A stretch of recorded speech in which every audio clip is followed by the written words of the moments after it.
que acende a sua vontade de começar algo? Tem uma faísca em você que te chama para empreender, investir, dar novos rumos para sua vida. E para todos os seus começos, você pode contar com Santander Select. Um banco mais pessoal, mais próximo, mais humano. Um time de especialistas com olhar atento para cada momento da sua vida. Porque você sabe, só quem já deu muitos passos está pronto para continuar começando. Santander Select. Começa em você, começa agora. Precisa aferir a pressão, medir a glicemia ou tomar uma vacina? Na Drogasil tem exames, testes e calendário vacinal completo. E o que é melhor, tem sempre uma Drogasil aí perto de você. É fácil, prático e rápido. Dá para ir entre uma música e outra. Procure nossos farmacêuticos. Quanto mais você conhece o que a gente faz na Drogasil, mais você se cuida.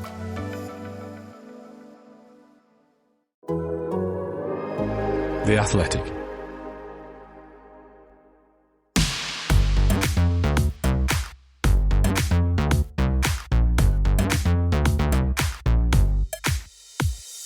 Hello and welcome to Aramco F1 Focus, the podcast that aims to get you thinking about Grand Prix racing that little bit differently.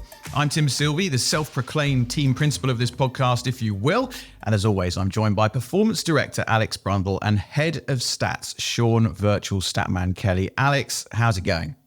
Going very well, straight off the back of the Goodwood revival. So I'm well historic, smelling of oil and grease. And looking forward to another set of Formula One races to come. Excellent. And Sean, what about you? Well, the European season is in the rearview mirror, and you know what that means? Massive jet lag between now and the end of the year. Have you found a cure for your jet lag yet, Sean? Alex has been giving me some secret, off-mic tips, which I'm going to be implementing. We may talk about it more in a future episode. We'll see.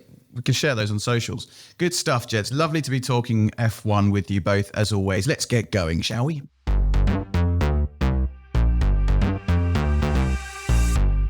This week, we're going to kick off with Sean's stat focus and a subject matter that seems to get a lot of fans rather hot under the collar. It's whether Max Verstappen's dominance is killing Formula One. Now, there's no doubt, Sean, that Max is destroying the opposition, but is it killing our sport? Cue the rant. Yes, I'm starting my segment with a rant this week. So Max Verstappen recently broke the all-time record for consecutive championship race wins when he scored his 10th win in a row at the Italian Grand Prix, with Red Bull Racing becoming the first team to score 15 consecutive victories. Now, many people have slid into my Twitter mentions to tell me that this dominance is killing the sport and that something needs to be done to rein in Red Bull's overwhelming success of late. But killing the sport? What is this particular streak killing the sport? I mean, after all, Verstappen only recently surpassed the previous record streak. And that record, depending on how you interpreted it, had been set on 2 previous occasions. Now, when Alberto Ascari won 9 consecutive championship Grand Prix in 1952 and 53, the 3rd and 4th years of the existence of what was then called the fledgling World Championship of Drivers, was there a groundswell of fans yelling that it was boring and that this newfangled World Championship malarkey was far more predictable than the European Championship that had been the headline act of the 1930s? When Jim Clark scored the maximum possible score under the rules of the time, driving a Lotus in 1963, and then followed that by doing it again in 1965, a year in which he was so dominant that he had the leeway to skip the Monaco Grand Prix altogether and go and win the Indy 500 instead. Were his and Colin Chapman's achievements lauded, or was it considered to be the death of the sport? Or how about in 1978, when Chapman created a chassis, the Lotus 79, so good at generating ground effect that the only way it could be beaten on pure pace was when Gordon Murray literally attached a fan to the Brabham to suck all the air out from underneath it, a car that was withdrawn after one race before it could be banned outright.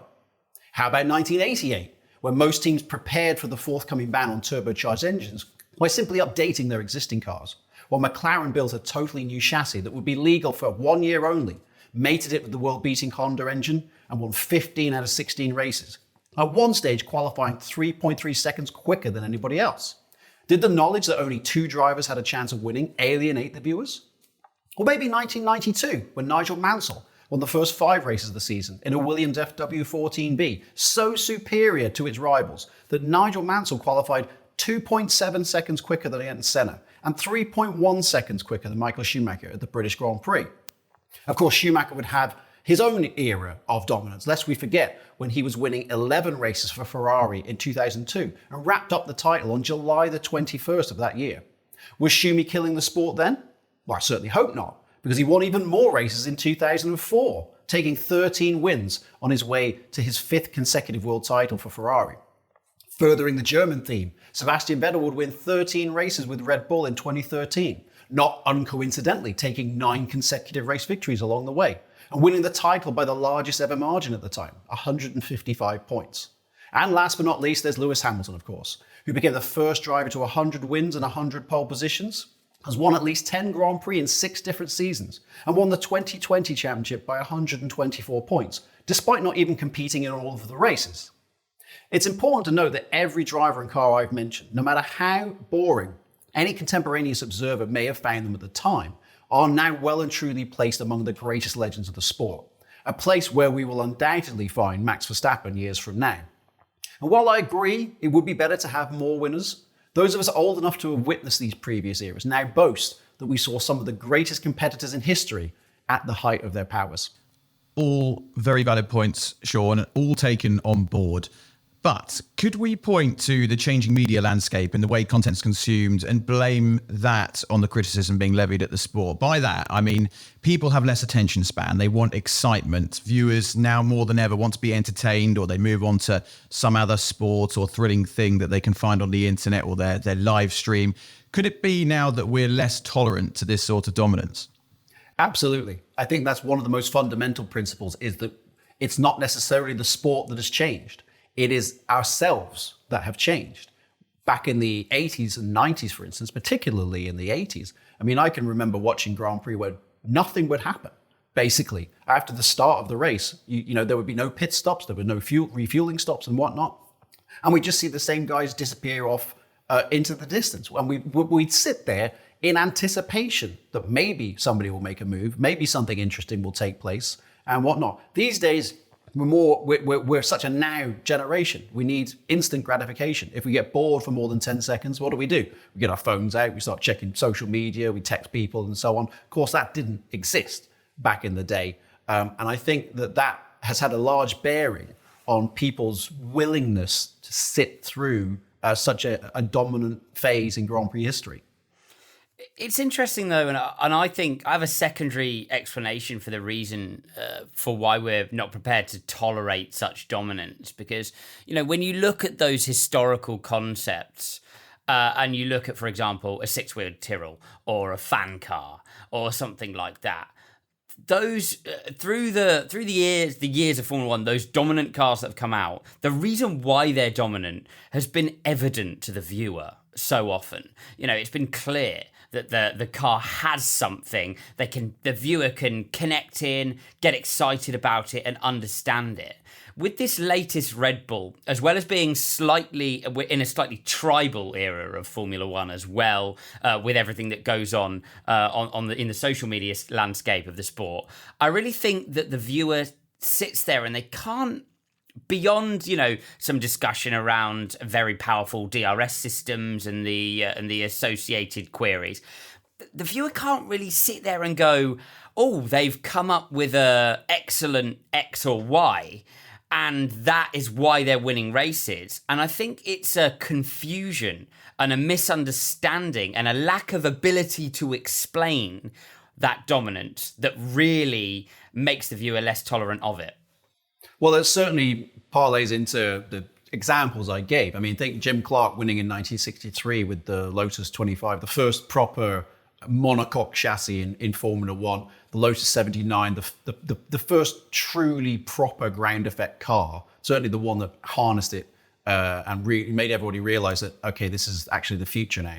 In 88, like you mentioned, or like I mentioned, the McLaren Honda was a one-season wonder while everybody else was just marking time for the normally aspirated era. And then there's the FW14B, which of course had the active suspension and the traction control and so on. So yeah, that is a good example that it is more difficult to explain away the advantages of Red Bull. And after all, the Red Bull is actually not dominant in qualifying. We've had very, very close qualifying sessions this year. There have been a couple of times when Verstappen's been dominant, but most of the time when he's been on pole, it's not been by very much. And usually his biggest competitor is from another team. So at least in qualifying, they don't have as much dominance, but in the race, it's a different story.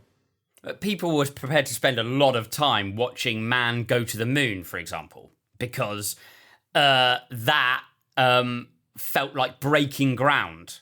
And I think that in all of those examples, we felt like we were breaking ground with this era of dominance. And indeed, I think potentially Mercedes' era of dominance before it. It doesn't feel like they're breaking ground, does it? It just feels like they're doing the best job with the regulation set, which hurts the viewer. Yes, slightly. But obviously there came a point, there came that crossover point, and I'd probably argue that the crossover point was Imola 1994, when the relentless pursuit of pace had to be reined in, because there was this realization that, well, quite apart from the fact this is dangerous, no matter how safe we make it, it's still a dangerous sport.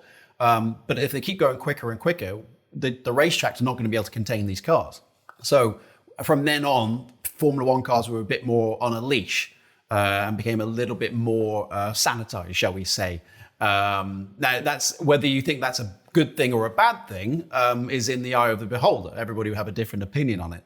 But it is true that, for instance, I mean, the cars up until the end of 2021 were the fastest cars we've ever had in Formula One. But then conversely, people would complain that they're very, very, onerous and overweight and big and so on. So there is also a complaint about the cars as well, that maybe the cars don't look as nimble as they did. I mean, you remember when Fernando Alonso ran his 05 car at Abu Dhabi a couple of years ago, everybody stopped to watch in the paddock. And the first thing we all thought was, God, is that how nimble those cars looked back then? It wasn't that long ago. We were using those cars and they look so much more agile than today, even though today's car was, 5 or 6 seconds a lap faster.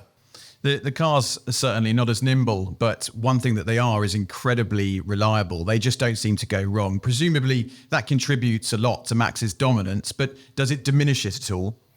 I don't think it diminishes it necessarily. And you are right that reliability has taken a quantum leap forwards in the hybrid era. And Red Bull themselves, Red Bull are actually the at the time of the recording, as I speak right now, have gone further into the season without having any retirements than any other team on the grid. But we've had 15 retirement-free races in history, and 11 of them have come in the hybrid era.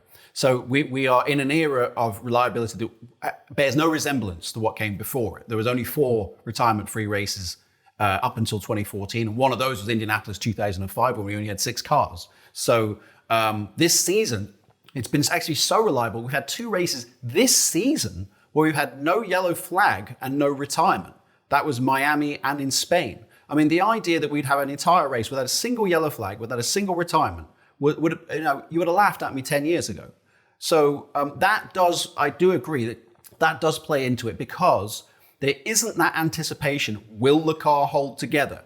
I think we all watch Grand Prix these days and are very, very surprised when we see a car suffer a mechanical failure, because it just doesn't happen. I mean, I can recall races in the past where we'd have maybe 8 or 9 finishes in the 80s and 90s.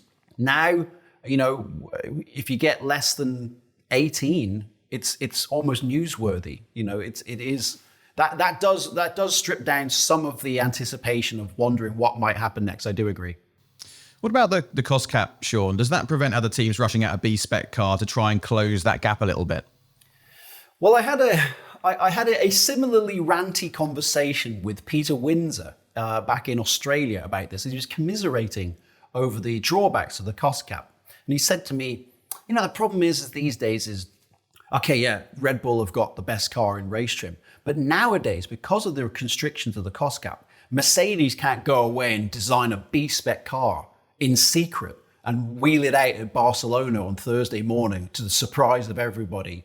And suddenly they found half a second, 3/4 of a second that no one was expecting them to have. Those days are gone, because they cannot operate within the cost cap and still do that.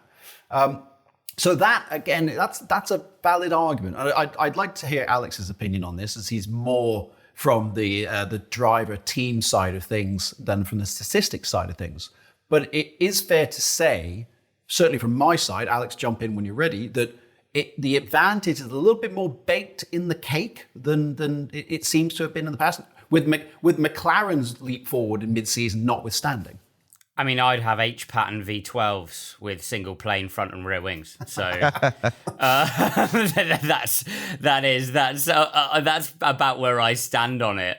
I mean, I think the cost cap it's kind of it's really bringing conceptually you've got to stop somewhere, haven't you? Otherwise, you're just gonna chase teams out of Formula One. The counter argument is, well, we've got a queue of teams wanting to come into Formula One. I've spoken about it before on this podcast, and I'll speak about it again. I do think I do agree with you that some of the inherent disadvantages the smaller teams have had are somewhat baked in by the cost cap. In the inability to upgrade facilities at the factory, for example, or upgrade, competencies or capacities that they didn't have before the cost cap came in. And it was almost like a race to spend, wasn't it, before that cost cap came in, to try and put yourself in the position, because obviously a racing budget is more complex than just sitting there with your 100 and something ever increasing $1 million. And going, how are we going to spend it this year? Because you've already spent money on processes and things and wind tunnels and capacities beforehand. So I do agree with you that somewhat sets the hierarchy of the field. That being said, though, coming back to the topic, but if you took Max Verstappen out of this championship, it would be a world-class spectacle of motor racing. I'm not saying it's not, by the way, but you get my point. This would be one of the classic championships in Formula One history if Max Verstappen was not in that Red Bull. I think that says something. Yeah, and also I want to add to that. I mean, I mentioned McLaren made a mid-season jump in performance. Aston Martin, of course, made a big leap in the off-season, which Otmar Safnauer, who was there when Lawrence Stroll bought the team, he said, it always takes 5 years to turn the ship round, as it were, and get it to the point where you can do that. And then you've got the Williams team with, James Vowles has come in. At Monza, Alex Albon, I'm going to get a little bit geeky with my numbers here, but stick with me. Alex Albon was 0.58% away from pole position. Now that number is significant because that's the closest that Williams has been to pole position. Not in terms of position on the grid, but in terms of the ultimate lap of the weekend. That's the closest that Williams has been to the ultimate lap of the weekend for 8 years. So for Williams to go from the bottom of the Constructors' Championship to being actually quite competitive does show that it is possible to make some moves here, although Red Bull are kind of making everybody look silly in race trim. This is the problem we've got, though, because it's porridge, not a pick and mix, isn't it? Because you've got to, if you're interested in that, you can go through the speed trap things in Monza and you can see that the Williams was absolutely monstrous. They bought a low drag car. You can go and search the underbody pictures from earlier on that came out earlier on in the year and go, oh, that's an interesting thing. Look at that lower budget team who've done that thing and now they're strong there and I know that and I'm going to go and talk to my mates about that who are also interested in Formula One and we can have a pint and have a chat about that. But that is literally 6% of the audience that are gonna engage with the sport in that way in a media landscape, as we discussed at the top of the pod, where people rather like being hit over the head with things, in terms of conceptually. Yes. So, do we have to make it more obvious, and how are we going to do that? Is the issue. And again, it falls down to explaining the sport more concisely, more intelligently. So what I'm kind of saying, unfortunately, is it's our fault, isn't it? Yep, we are useless. Yeah. I'll get me coat. Yeah, I'm going to fire myself. You're fired. Sean, I don't know whether you've spent much time with Max Verstappen or have got to know his private persona, not necessarily the one that we see on our TV screens, but he strikes me as somebody who would actually rather enjoy being raced every now and again rather than just turning up and finishing first by a country mile. Do you think he's enjoying this era of dominance?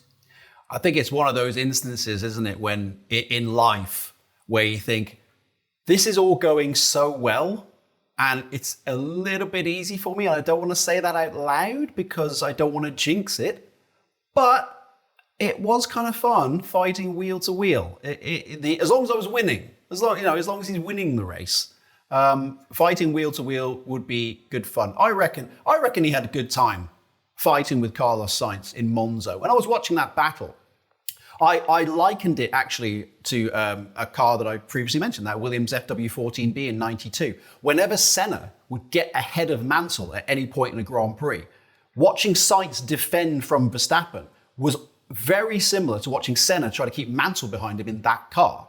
And there you go. There's one for the kids there, folks, from 30 years ago. If you're not old enough to have seen Senna have to keep a much better car behind him, it was very like what Sainz was doing to Verstappen. I reckon there's part of Max that actually thought, I'm going to get this guy. It's only a matter of time. But I am having quite a bit of fun, just for once. What do you think, Alex? Oh, definitely so. It's my favourite thing to watch great race drivers under fire like that. That's actually, as an observer, as a commentator, not as a driver. I absolutely hate it as a driver. But to watch a driver under fire from a clearly better car because they extract something that they do at no other time. Kind of like when you run faster if a lion was chasing you somehow. I bet if you got a clock on you, it'd be pretty impressive how fast you could actually run. You know what I mean? It's the same energy, and so that was a brilliant piece of driving. There was a radio message that came out of Max where he kind of went, "Ooh, that was a bit naughty," and it was it was a bit like it was a bit like a kind of middle-aged person who'd been a teetotal for 45, for 30 years or something, going, "Oh, you'll never guess what happened." Had a schnapps. It's kind of like, "Oh, you never guess what happened. I had a glass of wine last night. It was dangerous. I had to pass someone to win a Grand Prix." Sean, we'll see some regulation changes coming in 2026. If Max stays at Red Bull and the team continues to get to grips with the current regs, the gap in the lead up to 2026 is surely going to close. Or do you see Max just continuing this dominance? Well, the big unknown about the cost cap, of course, is that we don't know what the long-term implication is. We're only it's still a new concept, really. We need sort of 10 years of it to really get a trend, what exactly we would expect. In theory, Red Bull should have less development time than everybody else, but in theory, they should have had that this year, and look what's happened. Normally, we would see a regression. Everybody sort of regresses to the mean in terms of the competitive order. But as Alex mentioned, it is actually a very close championship, except for Red Bull's race pace in qualifying and all the other cars on the grid. Very, very close. So it's a fragile dominance. It's not. I mentioned the Williams in '92 qualifying 3 seconds quicker than Schumacher, which is just ludicrous. Like no one on earth is 3 seconds a lap quicker than Michael Schumacher in that car. So it doesn't take a lot to catch them. But where's it coming from? That's the thing. Normally we would see the cars get closer and closer. And normally when we get a generational shift in the regulations is when the order gets shook up. Of course, Red Bull were previously dominant in the V8 era. It was when we moved to the turbo hybrid era in 2014 that came to a shuddering end and was suddenly usurped by what you might call the Mercedes era. So in theory, yes, it should get closer. But Adrian Newey has a habit of going against the established theory, as he has once again this year, as he did with the FW14B 30 years ago. Good stuff, Sean. Well, it's clear that dominance in sport can be a double-edged sword for many fans, something that can be celebrated and appreciated, but not always enjoyed. Whatever your opinion, it's clear that Max Verstappen and Red Bull have done a phenomenal job and are operating at an exceptional level. So hats off to them. And remember, if you have a question or comment related to anything Sean's talked about on the show, you can drop us a line on social media using the hashtag Aramco F1 Focus.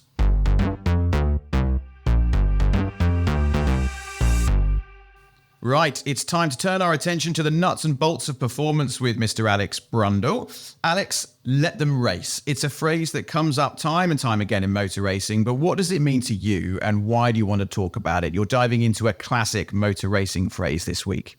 So I'm talking here about the two Ferraris in the Monza Italian Grand Prix.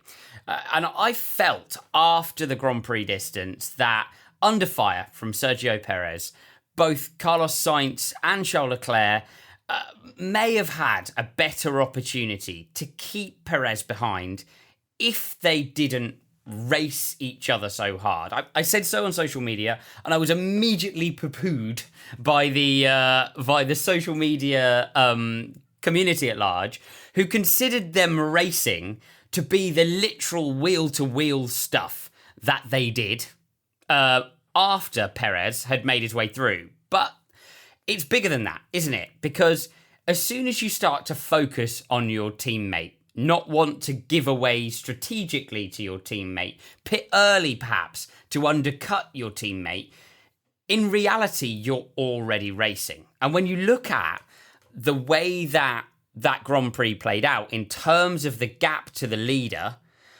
you can actually connect the time that they lost both strategically and wheel to wheel to the time that they both ended up behind Sergio Perez at the end of the Grand Prix. And while I'm not saying it would have put them ahead of the Red Bull, might have given them an opportunity to take those points away. So I just wanted to open the door of when it's okay to race and when it's not okay to race between teammates as an interesting performance focus. First, Alex, it's the pinnacle of racing. There's a lot on the line, much at stake. Yeah. Is it foolhardy of teams to allow the drivers to race, to let them just go for it? Does that even happen anymore with no shackles attached? Well, you're looking at a weighing scale, aren't you? On the one hand, you've got the respect of the audience, which is a huge part of modern Formula One. You've got the respect of the drivers, because if they're endlessly controlled, then the drivers will revolt eventually, especially if you're controlling them unnecessarily with nothing on the line. And then you've got, the fact that, you don't head in to a Formula One Grand Prix. You're not there unless you are a racer at heart. That's what they're there to do. And so there's a sort of almost emotionality to that discussion. On the flip side, you have all of the commercial concerns of victory in the Constructors' Championship, or even improvement through the Constructors' Championship and everything that entails. The damage to the cars, potentially, which becomes even more important with the cost cap in place, because, of course, those damaged parts are going to come out of the cost cap. Think of McLaren's contacting down in turn one in the middle of the Monza Grand Prix. That could have been an incredibly expensive moment between Oscar Piastri and Lando Norris for the team. So there are these sort of counterbalancing factors, and it really is the job of those team personnel to firstly provide the team principals with all of the information. And that really is why those team principals are there. You see them sitting there at the back of the garage, like Toto Wolff does. They're not engaging in the engine settings. They're not engaging in the setup. They're not necessarily engaging that much in, the nuts and bolts, the tyre pressures. What they're there for is the big decision. We will, we won't. Tell Lewis to, tell George to. That kind of thing. And those big decisions fall into the judgment call of those key individuals. I would say in the world of modern Formula One, all factors trend towards teammates racing less. What interests, from the standpoint of the regulations set as they are, with the cost cap, the number of events, and the strain on the teams if there's damage, the collaboration between the drivers, the necessity for a tow, DRS availability and all of the options that teams and drivers have to utilize it for better performance. The regulation set tends towards drivers racing less. But the reality trends towards drivers racing more, which really interests me because that shows you it's the drive to survive. For me, that's the drive to survive effect on track. That shows you that the teams recognize that the audience and the viewer and the respect for their racing team as a racing team is worth so much tangibly in the era of Formula One we're now in. Now, it's a balancing act for the team, isn't it? If they have a couple of drivers who are relatively evenly matched, they need to make sure that they're both happy, that the drivers want to race, they want to outshine their teammate. How does one strike a balance between giving the drivers some rope to play with them both hanging themselves or one of them getting the hump? Well, we've seen this go horribly wrong so many times. Vettel versus Webber, connecting Nico Rosberg and Lewis Hamilton down to turn 3 in Barcelona back in the day. It becomes all the more difficult when there is something on the line. The bubbling situation, I think, at the moment, actually, is between Oscar Piastri and Lando Norris down at McLaren, because Lando has been really the incumbent in that team over so many years, really grew up there. And Oscar is doing a fantastic job in the car and really beginning to challenge him with his ability behind the wheel. And happy-go-lucky Lando has really changed in terms of the way his radio messages are being delivered and in terms of pushing for hierarchy within the team, which really interests me. They've been wheel-to-wheel a couple of times. There've been a few connections between them, and all is good at the moment. But Zach Brown down at McLaren is going to have to wade in, if he's not already, intervene, and cool that down a little bit, I believe, at a certain stage through the year.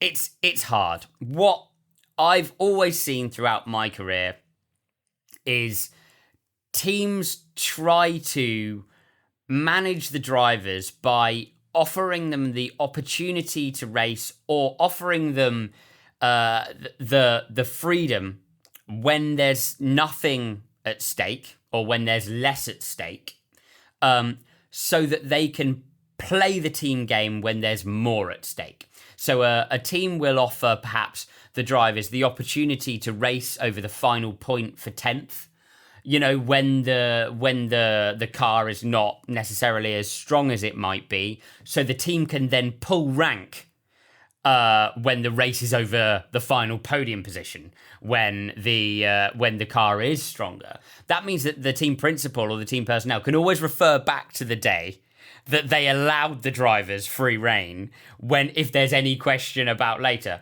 The issue with that is the drivers are not silly. They know that game is being played. And that's where you get tension. That's where you get politics within a racing team when drivers are being held back on those big days, on those big performances, and asked to play the team game. If I might add, also we've got a sporting difference to Formula One in yesteryear, and that is that points are awarded down to 10th place now. It used to be that points were awarded down to 6th place. So you now have more opportunities to score points. And that means you've got more opportunities to lose points. So therefore, you know, back in the day, if you had two team cars squabbling over 7th place, didn't make that big of a difference because you're both going to score 0.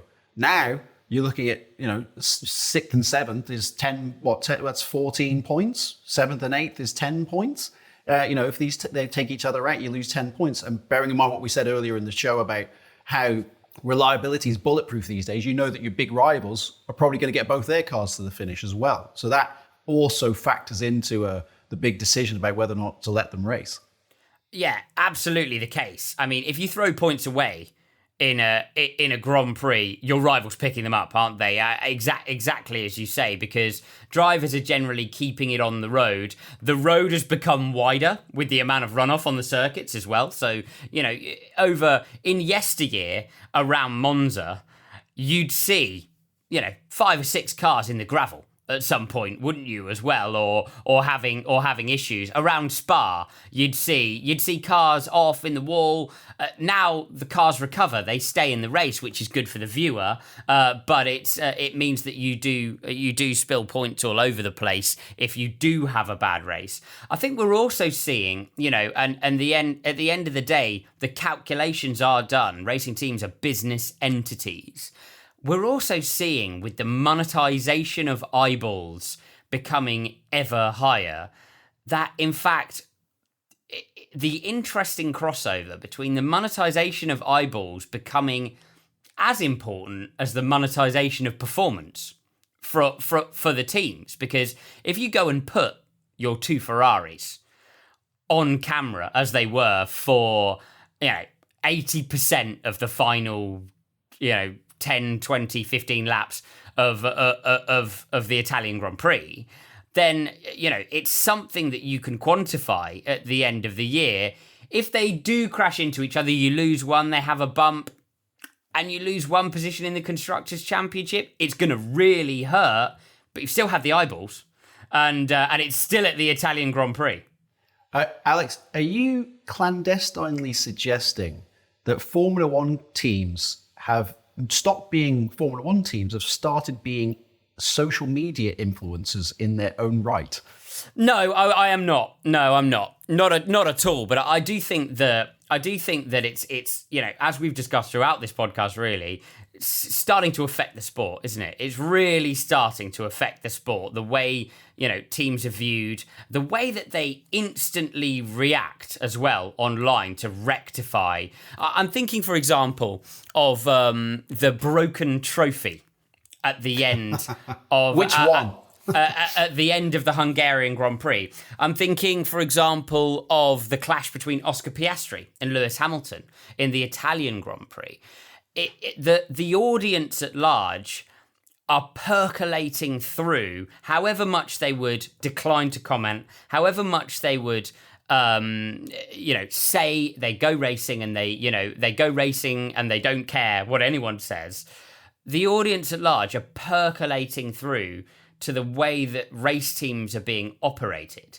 And that, for me, as a racing driver, is incredibly interesting to watch. And I wouldn't for a second suggest that, the Italian crowd and the Italian Grand Prix affected the way that the Ferrari strategically operated their race. But, it's certainly a factor. That would never happen at Monza. You must be joking. And if the drivers defy team orders, Alex, and race regardless of the instruction not to, how does that really go down behind closed doors? You're a driver, you'll see what happens in the paddock. Could it really have some fairly wide-ranging implications? I'm thinking with team principals who get pissed off, team engineers who have to keep up the relationship with their driver, maybe even sponsors who don't like that maverick attitude. Multi-21, Seb. Yeah, exactly. It's a big deal. I mean, I think you've always seen the Max Verstappen's done it a couple of times, hasn't he, throughout his career? Just gone, nope, not letting back through, actually. You've always seen, I'm going to call them the great and intense minds do this. It's a negotiation point between the teams, between the teams and the drivers, both contractual and real. So many of the drivers will have a positioning within the team, actually physically stated in their contract. And at that point, the team can ask, but they can't tell whether, the driver to take actions. So that's the bit that's clear and sort of in the black and white, if you like, in the written word. The bit that's in the grey is, let's say you are a Max Verstappen or perhaps a Fernando Alonso at Aston Martin.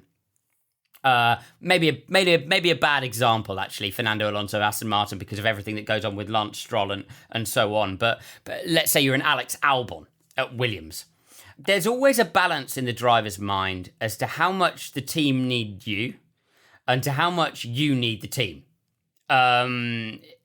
If you're the driver generating the results, moving things forward, and the team are reliant on you to undertake that, then it is actually extremely hard for the team to threaten you with anything. Because what are they going to threaten you with? You know, we're going to fire you and therefore reduce our opportunity to gain results. We're going to replace you with who? A rookie who hasn't done any Grand Prix, one of the other 19 currently unavailable Formula One drivers. There are a lot of race car drivers in the wings, always. There are a lot of talented race car drivers in the wings.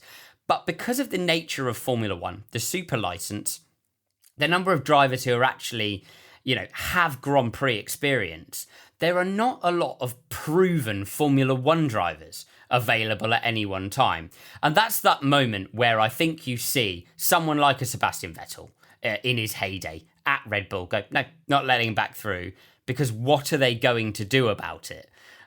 So I think it's a really interesting interplay in a moment that occurs in the driver's mind. You've just reminded me of a great team orders story from back in 1981. Like, oh, okay, granddad. But back in 1981. So Alan Jones was the reigning world champion at Williams, and Carlos Reutemann was his teammate. At Brazil that year, Carlos Reutemann was leading Alan Jones. The Williams team were giving him the pit signal, move over, let Alan Jones through. And Carlos Reutemann refused to do it and won the race. And Alan Jones was so annoyed that he didn't show up on the podium afterwards. And there was always a needle between those two drivers. And I think when Reutemann finally packed in driving, I think there was a situation where he might have met Carlos Reutemann, or Frank Williams suggested, you bury the hatchet with him. To which Alan Jones famously responded, "Oh yeah, I'll bury the hatchet right in his back, mate." Wow. Alex, you mentioned Alex Albon there, but I guess this makes life very difficult if you're the perceived second driver. So, Logan Sargent, he needs to prove himself to keep his F1 seat alive, to keep his F1 dream alive. And if he's suddenly racing wheel for wheel against Alex and he's told, don't race, this is not the time, but he needs to prove himself, he's kind of in a no-win situation if he's, comparing himself up against his teammate, isn't he? Is sort of, if you're performing well, you're the number one driver, you're sitting pretty. Number two, it's suddenly becoming even harder because of that reason. And you've got to remember as well that team hierarchy extends beyond just the on-track, you're on different strategies, Fernando is faster than you stuff. It goes to who's punching a hole in the air in qualifying, who's giving who a tow, who's getting the new front wing first, who and so on and so forth, and all of those resources. And you're absolutely right. And you see it so much in Formula One. The same driver, Alex Albon, had the same thing in the different direction at Red Bull, so knows exactly what his teammate currently is going through. You're on a travelator. It's like the end of Gladiators, and you're running uphill with the road moving backwards. And that's the difficult thing. Any performance you do give always has the caveat of, yes, but how much was I actually losing to all of those negative strategic calls? Which is why, it's so important. And we've seen, the other Formula 2 rookie coming through, Oscar Piastri, do it excellently this year. You've got to hit the ground running because it's sink or swim, and you've got to paddle from the first Grand Prix. Otherwise, you start getting put to the back. You start losing out because these teams need performance now, all the time. So it's certainly a factor. And, throughout the year, you see the drivers struggling. When they go into the media pen, you can see in their eyes that they know they've not got the opportunity. The old Red Bull second car media answer with the eyes glazed over, all of the things they can't say, not coming out of their mouth. But it only takes one performance is the saving grace. It only takes one Grand Prix victory, and all of a sudden, or point score if you're in the midfield, and all of a sudden you're back up there on parity. Yeah, no, absolutely. And for those under 30 years old, go onto YouTube and search Gladiators Travelator, and you'll get some context. Bring back the travelator. Bring back gladiators. Yeah. Don't get me started on Buddy's star prize. Alex, you've experienced receiving the message, I'm sure. Just don't race your teammate, Alex. Don't do it. Drop back. How did it make you feel behind the wheel? Or perhaps you've received the Alex, pass your teammate. You're faster, and he's not allowed to race you. How did that make you feel behind the wheel? I don't know. I think I had a radio failure that day. I've had teammates. I've had radio failures myself occasionally. I've had teammates who've pulled the radio plug out in the final laps of races, and said, "Yeah, disconnected, etc., etc." The sports car world is rough for this stuff. You know, everything sits a little bit more in the grey. I have done it. Doesn't feel good. And, you know, as a driver, you lose time doing it, but you always feel the necessity inside to kind of make it obvious. And I don't know why that is, because you lose more time doing it that way. But the big off the racing line, you know, the big clear lift, just to make it clear that you've not been passed. And that your teammate is going through because you've let them through. There are things in the tighter formulae. There's a real way to do it as well, because so often your teammate, you know, is being followed in by one of your competitors as well. So there's a real technique actually to only letting your teammate through and then nobody else, which is one of the hardest things to do. In motorsport, we don't practice conceding positions much. You'll find it difficult to believe. So actually, drivers are pretty out of practice with it. But I've been lucky enough not to receive that message too many times, and I hope I never receive it again. Otherwise, my radio will become more unreliable. Lovely stuff. Thanks, Alex. I think we'll leave it there for now. The question of how hard teammates should race each other is one that will likely be debated for as long as Formula One exists.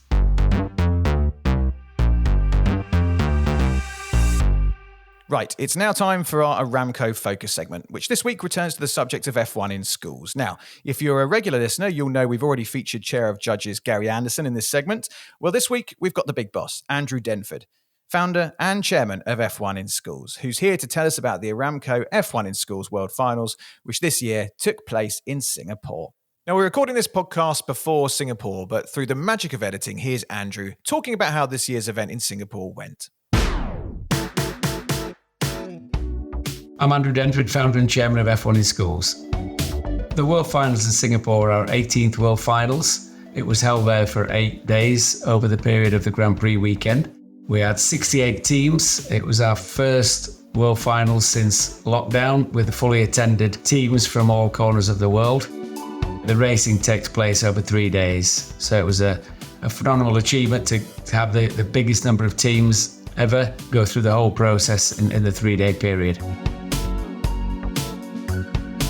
The whole buzz of the event, from when the teams arrive, they have no idea that they're entering the biggest ballroom in Southeast Asia. And so when they walk in through the main door, the buzz, the excitement and the atmosphere is phenomenal. And then they're given a welcome address, and then they've got 2 hours to put up their pit displays, which, you know, some of them are so impressive you can't believe they've actually hand carried them because we don't allow freight. And then we close that session off, and then they retreat and come back the following day for the opening ceremony on the Sunday. And then the racing begins. The students, they don't know what's coming after the awards on the Wednesday evening, but Thursday we take them down to the circuit, took them down the pit lane for a photograph on the main grid, and then they spend an hour and a half walking back up the pit lane and going in the different garages, meeting team personnel. So for us, obviously, if you don't do it around a Grand Prix, that would never happen. And the excitement and really the determination of students to want to get to a Grand Prix, to put themselves, if you like, on the main stage to meet the people from Formula One is, I think, what makes the competition so unique. To walk down the paddock with the students and meet people from within the Formula One teams to come over and say, hi, you know, I did the program 8 years ago, I'm now race engineer at, you know, whichever Formula One team. For us, that shows that what we do delivers what the teams need. But as we grow, there will be a need for more and more teams and more students to want to attend World Finals or travel and take part in international events. So we're looking at an Asia Cup, an America's Cup, where we could host teams that haven't quite made it to the World Finals, but still want to compete with other countries. So that's very much high on our agenda. It's great to have Aramco as title partner for the World Finals. I mean, Aramco, one of the biggest companies in the world, massive focus on engineering and the need for engineers. Looking at what we do as being a provider, not just for their industry, but other industries that they work with, it's fabulous. You know, it's a great name. You can see why they want to support us, and we're really keen to continue the relationship working with Aramco.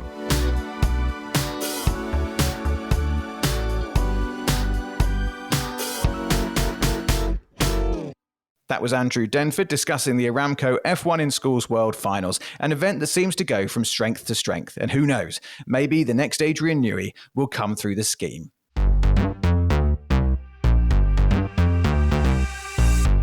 Well, that's about it for this episode, but we'll be back with you again soon for more stats, more performance insight, and more F1 chat. In the meantime, be sure to like, follow, or subscribe to the Race F1 Tech Show podcast feed to ensure you never miss an episode of that podcast or this one. Alex, more exciting racing and commentating coming up? Yes, I'll be heading out to Singapore and Japan for F1 TV, so I'm very excited to be trackside at a Formula 1 event over the next 2 weeks. Lovely. And Sean, will you be on the road again soon? I will, yeah. I'll be on the same road that Alex is on, but I'll be stopping periodically to check my Twitter feed just to check that Max Verstappen is killing the sport. Terrific stuff. Well, thank you both as ever for joining me. Until next time, it's goodbye from Alex. Goodbye. Goodbye from Sean. Bye for now. And goodbye from me. Goodbye.